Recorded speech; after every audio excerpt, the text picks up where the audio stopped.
우리 옆 사람하고 인사 나누겠습니다. 사랑합니다. 축복합니다. 잘 나오셨습니다. 네, 감사합니다.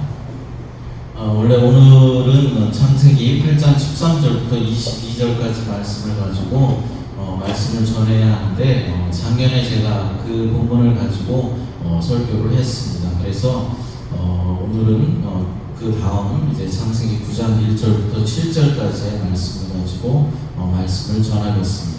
혹시 창세기 8장 13절부터 22절까지의 이 말씀 강해는 우리 새마음교회 유튜브에 보면은 그 채널에 가서 보면은 방주에서 땅으로 오라는 제목으로 되어 있는 올려져 있는 그것을 보시면 되겠습니다.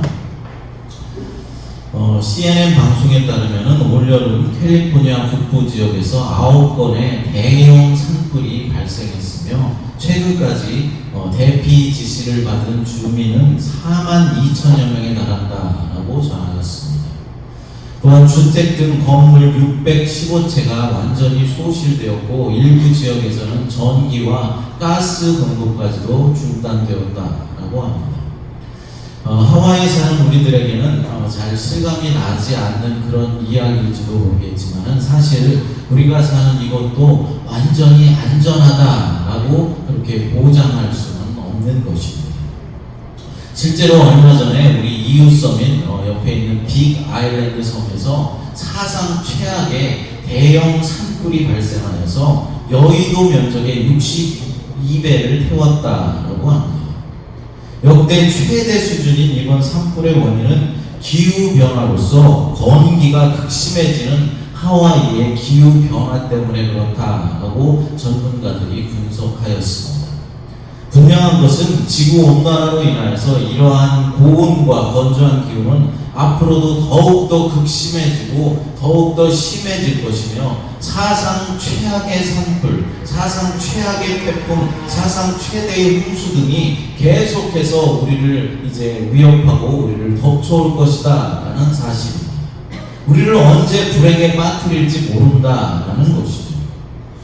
그런데 여러분, 이런 산불이나 홍수 등으로 인하여서 생각지도 못했던 그런 이제 불행을 당한 사람들의 마음과 심정이 어떻겠습니까? 하루아침에 자기가 살던 집이 다 불타버려서 없어져 버리고 모든 재산들을 다 잃어버리면 그의 마음이 어떻겠냐는 말입니다. 재산상의 손해만 보면은 그래도 다행일 것입니다. 갑작스러운 재난으로 인하여서 사랑하는 가족을 잃어버린 그런 사람들의 신경은 말로 이루 표현할 수가 없을 정도일 것입니다. 그런데 이렇게 생각지도 못했던 불의의 재난과 사고를 당한 이들이 이제 모든 것을 다 훌훌 털어버리고 다시 일어나서 정상적인 생활을 하고 정상적인 삶을 살아가려면 얼마나 오랜 시간이 지나야 하는 것일까요? 세월호 참사가 일어난 지 벌써 7년이라는 세월이 흘러갔지만은 아직도 자녀를 잃은 부모들의 마음은 치유받지 못했습니다. 자식을 먼저 보낸 부모는 평생 동안 그 한을 마음에 품고 살아가기 때문에 그렇습니다. 그만큼 어떤 큰 사건이 일어난 다음에 그것을 다시 회복하고 다시 일어선다라는 것이 얼마나 힘들고 어렵다라는 것을 우리에게 알려주는 것이죠. 그래서 이렇게 불의의 사고를 당한 사람들에게는 주변에서의 따뜻한 위로와 진심 어린 기도가 필요한 것이고 또한 실제적인 보상과 어떤 지원도 필요하다라는 것입니다. 혼자서 다시 일어나기가 너무나 힘이 들기 때문에 그렇습니다. 누군가의 도움과 누군가의 지원이 그리고 위로가 있다면 그 회복은 훨씬 더 빨라질 것이기 때문입니다. 오늘 본문은 홍수 심판으로 모든 것을 다 상실해버린 노아와 노아의 아들들에게 하나님께서 그들이 다시 회복할 수 있도록 다시 살아갈 수 있도록 복을 주신 내용입니다. 엄청난 홍수로 인하여서 그 땅에는 이제 아무것도 남아있지 않았습니다. 모든 것을 다 휩쓸어 갔습니다. 그 삭막한 땅을 다시 일구어내야 한다. 그곳에서 다시 살아가야 한다라는 것은 정말로 커다란 중압감이 있었을 것입니다. 만약에 하나님의 도우심과 하나님의 위로, 하나님의 어떤 위로가 없었다면 노아와 노아의 후손들은 그 척박한 땅에서 살아가기가 정말로 힘이 들었을 것입니다. 그러나 하나님은 주님의 섭리 가운데 노아와 그의 후손들에게 또다시 복을 주시고 그들을 도와주셨습니다. 오늘 본문은 1절에서 7절까지의 짧은 내용으로 되어 있지만은 이 짧은 말씀 속에서 축복의 말씀이 앞뒤로 샌드위치처럼 처음과 마지막을 감싸고 있는 것을 볼 수 있습니다. 이렇게 축복의 말씀으로 시작하여서 축복의 말씀으로 마치는 것을 통해서 하나님께서 참으로 원하시는 것이 무엇인가를 우리에게 알게 해주는 것이죠. 본문 1절 말씀을 읽어보겠습니다. 하나님이 노아와 그 아들들에게 복을 주시며 그들에게 이르시되 생육하고 번성하여 땅에 충만하라. 아멘. 7절 말씀도 읽어보겠습니다. 너희는 생육하고 번성하며 땅에 가득하여 그 중에서 번성하라 하셨더라. 아멘. 오늘 본문의 시작과 끝에서 생육하고 번성하여서 땅에 충만하라 라고 축복하고 계십니다. 이것을 통해서 하나님은 무엇보다도 인간의 축복을 원하신다라는 사실을 알 수 있습니다. 그럼 홍수 후에 노아와 노아의 자녀들에게 하나님께서 주신 축복은 어떤 것인지 살펴보도록 하겠습니다. 첫째로 모든 자연 만물이 인간을 두려워하게 하시며 또한 육식을 허용하여 주셨다라는 것입니다. 본문 2절 말씀을 읽어보겠습니다. 땅의 모든 짐승과 공중의 모든 새와 땅에 긴 모든 것과 바다의 모든 물고기가 너희를 두려워하며 너희를 무서워하리니 이것들은 너희의 손에 붙였음이니라. 아멘. 모든 만물들이 인간을 두려워하게 하신다라는 이 말씀은 아담과 하와에게 땅을 정복하고 다스리라 라고 말씀하신 것과는 다른 것입니다. 그러니까 인간이 자연을 정복하고 다스리는 것이 자연이 인간을 두려워하는 일로 대체된 것이 아니라 정복과 다스림에 추가된 것으로 우리가 이해해야 한다라는 말입니다. 홍수로 인해서 새롭게 시작되는 세상은 처음 세상과는 많이 다른 세상이었습니다.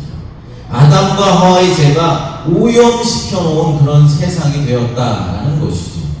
그렇기 때문에 새로운 세상은 사람의 생명이 위협받는 그런 세상이 된 것입니다. 하나님께서 처음에 창조하신 에덴 동산에서는 짐승들이 절대로 사람을 해치는 일이 없었습니다. 그런데 죄가 들어오게 되자 점점 더 짐승들은 이제 포악해지기 시작한 것이죠. 그러므로 하나님께서 짐승들에게 두려움을 주심으로 인하여서 이제 사람을 보호하시고자 하신 것입니다. 또한 하나님은 인간이 자연을 지배할 수 있는 권리를 주시는 중에 동물을 인간의 먹을거리로 주셨다라는 것입니다. 본문 3절을 읽어보겠습니다. 모든 산 동물은 너희의 먹을 것이 될지라 채소같이 내가 이것을 너희에게 주노라. 인간에게 육식을 허용해 주셨다라고 말씀합니다. 이것은 정결한 짐승이나 부정한 짐승이나 할 것 없이 구분 없이 모든 짐승들을 먹을 수 있도록 해 주셨다라는 말입니다. 이스라엘 백성들이 오직 정결한 짐승만 먹게 된 것은 시내 산에서 이제 모세에게 율법이 주어졌을 때부터의 일입니다. 그때부터는 정결한 짐승만 이스라엘 백성들이 먹었다라는 것이죠. 그러나 그 전에는 부정한 짐승도 다 먹을 수 있었다라는 것입니다. 하나님께서 세상을 창조하실 때 사람과 짐승들이 모두 채식을 해야 한다라고 못 박으신 적은 없지만은 그러한 정서가 암시되어 있었습니다. 그러나 이제 죄가 세상에 들어온 이후 이러한 정서들은 모두 파괴되었으며 사람들이 벌써 양을 키우고 있었고 그 키운 양을 하나님 앞에 제물로 드렸던 것을 생각한다면 이미 그들은 비공식적으로 육식을 하고 있었다라는 사실을 우리가 알 수 있는 것입니다. 불교에서는 고기를 먹지 말라라는 금기 사항이 있습니다. 그러나 많은 스님들이 사실은 남모르게 육식을 하고 있는 것도 사실입니다. 이처럼 아담의 후손들도 몰래 숨어서 이제 고기를 먹었었다라는 것입니다. 그러나 이제는 이들이 숨어서 고기를 먹을 필요가 없어졌습니다. 이제는 하나님께서 그들에게 합법적으로 고기를 먹을 수 있도록 허용해 주셨다라는 것입니다. 여러분, 만일 하나님의 이러한 배려가 없었다면 노아와 노아의 가족들은 매우 곤란했을 것입니다. 왜냐하면 홍수로 인하여서, 홍수 심판으로 인하여서 채소와 과일들을 심을 수도 없었고, 그것을 심는다라고 할지라도 그것의 열매를 맺을 때까지는 오랜 시간이 흘러가야 했었기 때문입니다. 그래서 노아와 노아의 가족들의 생계가 당장 위협을 받을 수밖에 없었을 것입니다. 그래서 하나님은 방주에 탔던 짐승들을 잡아먹게 하심으로 곡식과 과일을 경작할 때까지 그들의 배를 채워주셨던 것입니다. 또한 오늘날 고기가 없으면 못 사는 사람들은 어떻겠습니까? 하루 걸러 한 번씩 고기를 꼭 먹어야 하는 사람도 있지 않습니까? 만약 지금까지도 하나님께서 고기를 먹지 못하도록 금기사항에 적어져 있었다고 한다면 고기를 먹는 일들이 정말로 양심의 문제가 되었을 것입니다. 우리가 교회에 와서도 고기를 먹을 수 없고 숨어서 고기를 먹어야 했을 것이다 라는 것이죠. 여러분, 불교에서 고기를 먹지 말라라는 금기사항이나 또 식이요법으로서 채식주의 등은 사실 비성경적인 인간들의 생각일 뿐입니다. 물론 이 규례가 결코 일부 사람들에 의해서 짐승들에게 자행되는 잔인함이나 포악함을 정당화시키는 것은 아닙니다. 인간의 욕심을 채우기 위해서 동물들을 마구잡이로 잡아서 멸종시키는 일은 없어야 할 것입니다. 인간이 돈을 벌기 위해서, 옷을 만들기 위해서, 가방을 만들기 위해서, 사람의 몸에 좋다고 해서 보호해야 할 동물들을 무분별하게 잡아 죽이는 것은 하나님이 창조하신 피조물을 파괴하는 행위입니다. 하지만 하나님의 허락하신 육식을 자연스럽게 섭취하는 것은 하나님의 은혜이며 축복이라는 사실입니다.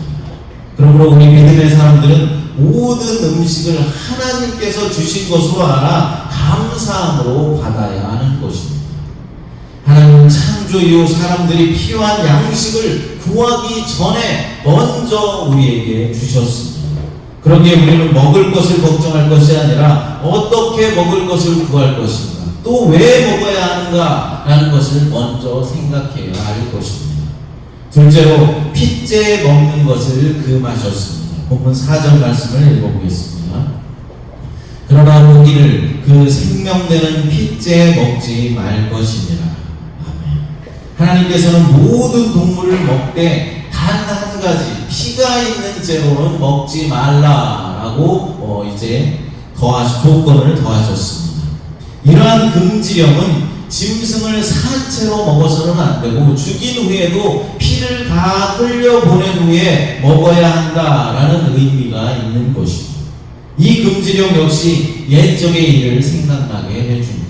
바로 에덴 동산에서 아담에게 동산에 있는 모든 나무의 열매는 너희가 먹을 수 있지만은 동산 중앙에 있는 이제 선악을 알게 하는 나무의 열매는 먹지 말라라는 이 명령이 생각나게 한다라는 것입니다. 그때처럼 이번에는 하나님께서 모든 짐승은 먹되 피가 있는 재로는 먹지 말라라고 금지하시는 것입니다. 그럼 왜 그렇게 금지하신 것일까요? 그것은 피에는 생명이 있기 때문에 그렇습니다. 생명이 있는 피를 먹지 못하게 하신 것은 사람들에게 생명에 대한 존엄성을 불어넣어 주셔서 남의 목숨을 하찮게 여기는 일이 없게 하기 위해서입니다. 본문 5절과 6절을 읽어보겠습니다. 함께 읽겠습니다. 내가 반드시 너희의 피, 곧 너희의 생명의 피를 찾으리니 짐승이면 그 짐승에게서, 사람이나 사람의 형제면 그에게서 그의 생명을 찾으리라. 다른 사람의 피를 흘리면 그 사람의 피도 흘릴 것이니 이는 하나님이 자기 형상대로 사람을 지으셨음이니라. 아멘. 생명의 존엄성을 강조하고 있는 말씀입니다. 그럼 사람의 생명이 왜 이렇게 소중하고 보호되어야 하는 것일까요? 그것은 모든 사람은 하나님의 형상대로 지음을 받았기 때문에 그렇습니다. 오늘 본문 6절에 하나님이 자기 형상대로 사람을 지으셨다라고 말씀하고 있습니다. 또 창세기 1장 26절에서도 이렇게 말씀하고 있습니다. 함께 읽어보겠습니다. 하나님이 이르시되 우리의 형상을 따라 우리의 모양대로 우리가 사람을 만들고 그들로 바다의 물고기와 하늘의 새와 가축과 온 땅과 땅에 기는 모든 것을 다스리게 하자 하시고. 아멘. 하나님의 형상대로 사람을 지으셨다라고 말씀하고 있는 것입니다. 그렇습니다. 내가 살기 위해 먹을 것을 얻느라고 남의 피를 흘리지 말아야 하는 것입니다. 하나님께서는 이미 인간들이 살벌한 생존 경쟁을 벌이면서 살아갈 것을 내다 보셨습니다. 그래서 동물의 피는 생명을 상징하는 것이니 먹지 말고, 사람에게서 피를 흘린다는 것은 그 생명을 해하는 것이니 금지하신 것입니다. 우리도 조심을 해야 합니다. 동물의 피를 먹지 않게 하신 것은 생명의 소중함을 일깨워 주신 일이다라는 것을 우리는 기억해야 할 것입니다. 아울러 사람의 피를 흘리지 않도록 하신 것은 내 욕심 때문에 누군가에게는 생명같이 귀한 것들에 손상을 입히지 않도록 주의하라라는 뜻입니다. 우리는 살벌한 세상 가운데 살아가고 있습니다. 개인이나 국가나 다른 누군가에게는 생명같이 소중한 것들을 무시하고 가볍게 여기면서 그것을 빼앗아서 내 배를 채우려는 일들이 이 세상 곳곳에서 일어나고 있다라는 것입니다. 누군가에게는 생명처럼 소중한 돈을 빼앗습니다. 생명보다도 귀하게 여기는 자리를 탈취하기도 합니다. 또한 타인의 자유와 행복을 억압하기도 합니다.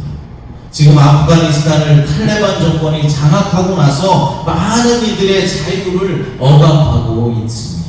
특별히 여성들의 인권이 완전히 무시되고 있는 실정입니다. 우리는 이것을 바라보면서 먼 나라 이야기로만 들을 것이 아니라 기도로 그들을 섬겨줘야 하고, 어떻게 하면 그들을 실제적으로 도울 수 있는가도 우리는 생각해 보아야 하는 것입니다. 다른 사람의 행복과 자유를 억압하는 것을 통해 어떤 이들은 더 많은 힘을 얻고 또 더 많은 이익을 보기도 하지만 누군가에게는 피눈물을 흘려야 하는 일이라는 사실을 우리는 기억해야 할 것입니다. 바로 이런 행위들을 하나님께서는 금지하시는 것입니다. 하나님께서는 만일 다른 사람의 피를 흘리게 한다면 그 사람의 피도 반드시 흘리게 할 것이다 라고 선언하셨습니다. 하나님의 보복인 것이죠. 하나님께서 대신 갚아주시는 것입니다. 내 생명이 소중하다면 다른 사람의 생명도 소중한 것입니다. 내가 가진 것이 소중하다면 다른 사람의 것도 소중한 것입니다. 타인의 것을 함부로 하고 가볍게 여긴다면 하나님께서 나도 그렇게 여기실 날이 반드시 올 것입니다. 힘이 세지면 힘이 강해지면 강해질수록 약한 사람을 도와주어야 하는 것이 하나님의 뜻입니다. 그런데 그 힘을 가지고 약자의 작은 것조차도 빼앗아 버리는 것은 마귀의 생각입니다. 다른 사람의 피처럼 생명처럼 소중한 것을 내가 소중히 여겨줄 때 우리의 삶도 보장받을 수 있습니다. 그렇게 살아야 함께 생육하고 번성하여 땅에 가득한 복을 누릴 수가 있는 것입니다. 사랑하는 여러분, 우리가 힘들 때 누군가로부터 위로를 받을 수 있고 도움을 받을 수 있다면 쉽게 그 어려움을 극복하고 다시 정상적인 생활을 해나갈 수 있을 것입니다.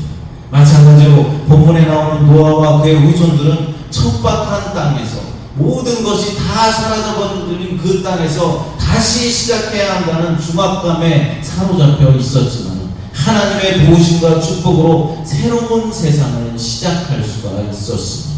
첫째로 곡식과 과일 등 먹을 것이 없었을 때 동물을 먹게 해주심으로써 이제 생명의 위협으로부터 노임받을 수 있었습니다. 둘째로 핏째 먹는 것을 금지하시고 생명에 대한 존엄성을 우리에게 깨닫게 해주시고 그로 말미암아서 우리 모두가 합력하여 번성하고 복을 받을 수 있도록 해주셨습니다. 지금도 하나님은 우리의 모든 필요를 아시고 때에 따라서 공급해 주심으로 우리가 살아가는데 조금도 부족함이 없도록 해주신다는 사실을 믿으시기 바랍니다. 그러므로 우리는 늘 감사하며 내 것이 소중하다면 다른 사람의 것도 소중하다는 것을 깨달아서 서로 돕고 합력하여 늘 선을 이루는 그런 삶을 살아가는 여러분들이 되시기를 간절히 바랍니다.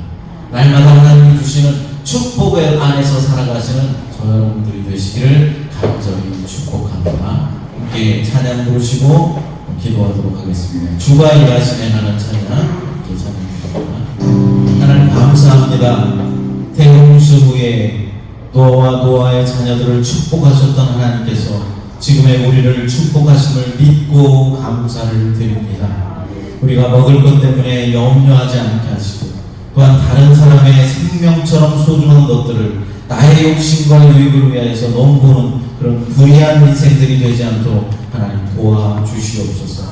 지금도 우리를 도우시고 인도하시는 하나님께 늘 감사하며 우리 모두가 함께 협력하여 번성하고 복을 누릴 수 있도록 하나님 역사하여 주시옵소서. 우리 새마음교회가 복을 받게 하시고 그 복을 다른 사람들에게도 나눠주고 세상에 전파할 수 있도록 그래서 주님의 영광을 드러내며 주님의 이름을 높일 수 있는 그런 새마음교회 되도록 하나님 축복하여 주시옵소서. 거룩하신 예수님의 이름으로 기도드리옵나이다.